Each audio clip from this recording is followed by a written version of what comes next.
Peace be with you everyone, welcome to my channel. My name is Trevor, really grateful to have you here, and today's video is just going to be a recap of my weekly fragrance rotation, rounding out the third week of August 2023. So without further ado, I'm going to get started with my fragrance of the day for Monday. So Hermes H24 Eau de Toilette. This juice color perfectly matched the sort of color scheme I had for the weather that day. Not too dissimilar from what I've got going on out here with me today on this Monday. Sort of a little bit overcast. That was mostly what I had during the front end of the week last week. A lot of rains, clouds, sort of that green atmosphere that you get during the daytime in the summer when it's rainy and overcast. A little bit humid and muggy, and but still a lot cooler than we were used to, I want to say. This was a perfect grab for that type of weather. Fresh, clean laundry with a steamed metallic iron is really the best way to sum this up in a few words, I want to say. Really beautiful composition, execution, and modern style fragrance from Hermes, and my current preference over the EDP that was H24 for Monday. Xerjoff 40 knots for Tuesday. So far, the only thing I like about this fragrance is that it is mass appealing and well received by people around me. It's a little bit powdery. I kind of find it a bit basic, I want to say. It does have some development, nice opening with some mentholic qualities, maybe like a cypress wood that gives it that cold green touch, and then the salt mingles with that, maybe some rose and amber to give it a just a subtle hint of marineness, but without being aquatic. But yeah, like I said, it is mass appealing, compliment getting, always to get positive attention from people when I'm wearing it. But as far as my personal tastes, I think this is a lot of Xerjoff fragrances that I've tried so far have this certain Play-Doh-y, doughy textural quality in them that is not really my personal taste. But overall, I think this is a great summer night fragrance, summer party sort of fragrance, a fragrance for rainy days in the summertime. That salty sweetness and woody green qualities really make it perfect for this sort of weather as well, which is why I reached for it. But during this most recent wear, I was reminded just how much it is not my personal taste. So definitely sample this one. It is expensive, but not that much more so than some Tom Fords these days. So this one could be for you. I think it is good for a lot of the occasions I mentioned, but like I said, just not for me personally. But I'm going to try to wear this one down anyways. That's Xerjoff 40 ounce for Tuesday. Okay, Wednesday, a fragrance that I thought was not for me because it also has a little bit of a Play-Doh-y sweet quality to it, but it is been growing on me rather than disgrowing or like you know, falling out of favor with me as was the Xerjoff, and that is Chanel's Pour Monsieur EDP. Really nice vanilla, lavender, and lemon comes together in a very citrus-forward barbershop style fragrance. Really been enjoying wearing this. It's super classy, super sparkly, lemon, bright. It has a little bit of an old school sensibility, which is why I can see why it doesn't get as much love. The longevity also is maybe about like 4 to 5 hours. So. But Chanel quality, excellent, classy, and perhaps I want to say the best designer barbershop I've gotten my nose on. I was looking at some of the barbershop fougere fragrances that I adore in my collection, and most of them are niche.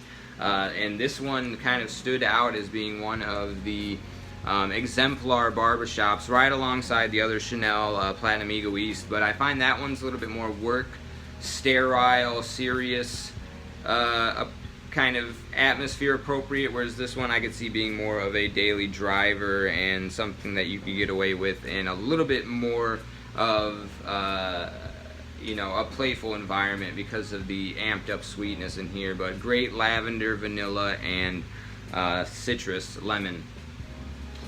Wednesday. Thursday, still having Chanel fever, went with Bleu de Chanel Parfum. This is a grown-up blue fragrance, very much in my wheelhouse these days, where my age and taste is at. I kind of get like a grown-up, less synthetic Versace Dylan Blue here. I get hints of Coach Platinum. There's like some pineapple in here, as well as in that fragrance. You do get the mint, lemon, sandalwood, cedar sort of DNA from the original Bleu de Chanel, but more rich, a little bit more creamy.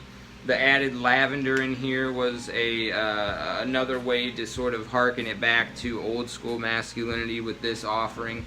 I've been fighting the urge not to wear this day in, day out for the past week because I do enjoy it so much. Recent addition to the collection, but I can't recommend it enough. This is Bleu de Chanel Parfum. Okay, so BDC Parfum for Thursday. Friday is my niche day. I like to wear niche fragrances, and even though this is niche, it's not that expensive. I think I picked mine up for right around $70. This was Acqua de Parma, Colonia, Intensa. So kind of keeps a little bit in the same DNA as the original, if you're familiar with that. Kind of really dials back the powderiness though. And this kind of comes in with a little bit more sharpness, a little bit more clean cut. Like, you know, leather in here offers that more rugged quality as opposed to the more dandy barbershop 1920s-esque offering that the original has, but really nice, sparkly. I think there's some ginger in here, gives it a fuzzy texture with, like I said, you know, a sharp, clean aspect, and the leather to kind of modernize it. Really, really great stuff. I had an awesome time wearing this one. I'm afraid the only thing I'm not too sure on the projection with this one yet, but overall just an excellent wear, and can't recommend this one enough, especially for the price point. This is an excellent, excellent offering.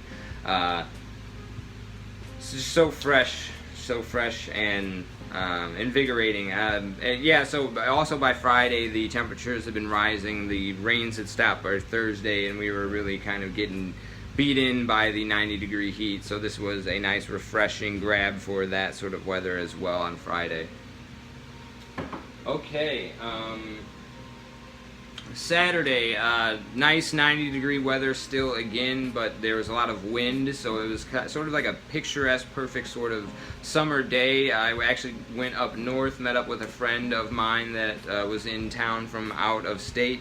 Catching up with him was really nice. I brought him up and my daughter. We went out to the park, got something to eat. It was fun letting her run around. She's just kind of learning to walk, so she was getting a lot of exercise in, and it was a really good time. Being up north, traveling a little bit though, reached for something clean but also refreshing and invigorating. This was Prada Leau. Nice sparkly ginger over the top of excellent premium luxury soap. The ginger is the aspect in this that makes this a little bit different from the original Prada Leau. It adds a certain third dimension to the fragrance that has like a sparkly textural feel, but other than that, pretty much the same Prada Leau DNA. If you have the original, you probably don't need to pick this one up, but if you've yet to get the original, I would say just go ahead and get the Leau. Nice summertime offering in that vein, and really nice, brisk and sweet, cold, sweet and soapy ginger. Really nice, excellent stuff. I had a really good time wearing it. Even though I'm not the biggest fan of the sweetness in here, I do prefer the infusion to Iris Cedra in terms of the soapy Prada fragrances. I did get reminded just how much I do love the Prada Leau line when I was wearing this one and catching whiffs throughout the wearing experience. So definitely I think you should own at least one from the Prada Leau line, and this would be the one I would say to pick up for the spring and summer. Really great wear on Saturday. This is Prada Leau. Okay, Saturday, Sunday. Sunday I actually wore two fragrances. I started the morning off with this one right here, Vintage Green from Banana Republic. Another scorcher, and didn't get graced with the wind like we did on Saturday to cool things down, so it was like high 90s. And I was mowing the lawn early on in the day, and this is like my go-to mow the lawn fragrance. It just has just the best sort of fresh cut grass bitter quality in here, with the citruses that offer the sweetness out of the generosity of the citrus rather than some added sweetness from like tonka or vanilla. And it just comes together in this beautiful, sharp, kind of astringent, soapy, nice tea to kind of mellow things out amidst the sharpness of the citrus and the grassy nuances. Probably the best bang for your buck, or like high quality cheapie in my collection. The like price to quality ratio is insane, especially if you get these at the rack store for 20 bucks. Yeah, this was an awesome fragrance to mow the lawn with, and that was the beginning of my day Sunday. Took a shower after mowing lawn, got really sweaty,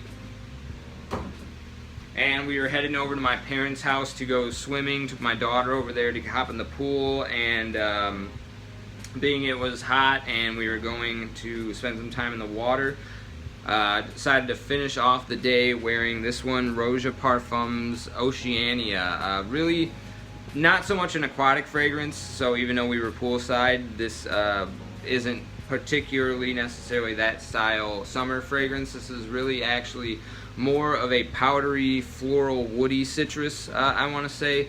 Really nice sort of powdery violet coming across in here, and some of the best citruses that I've ever got my nose on. I did sample this one first and paid close to full retail for it.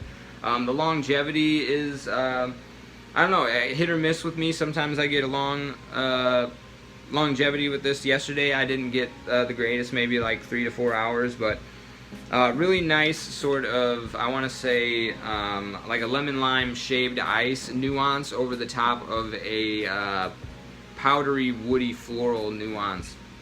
Excellent, excellent stuff. Probably one of the top 5 in my entire collection in terms of just enjoyability of wearing experience, and had a really great time winding down yesterday, the end of my week, with this bad boy right here. So that was Roja's Oceania for the end of Sunday. So as always, I appreciate you sticking with me to the end of the video. Let me know what your weekly rotation was in the comment section down below. Let me know if you've tried any of these, what your thoughts on those are, and I will see you in the next one. Take care.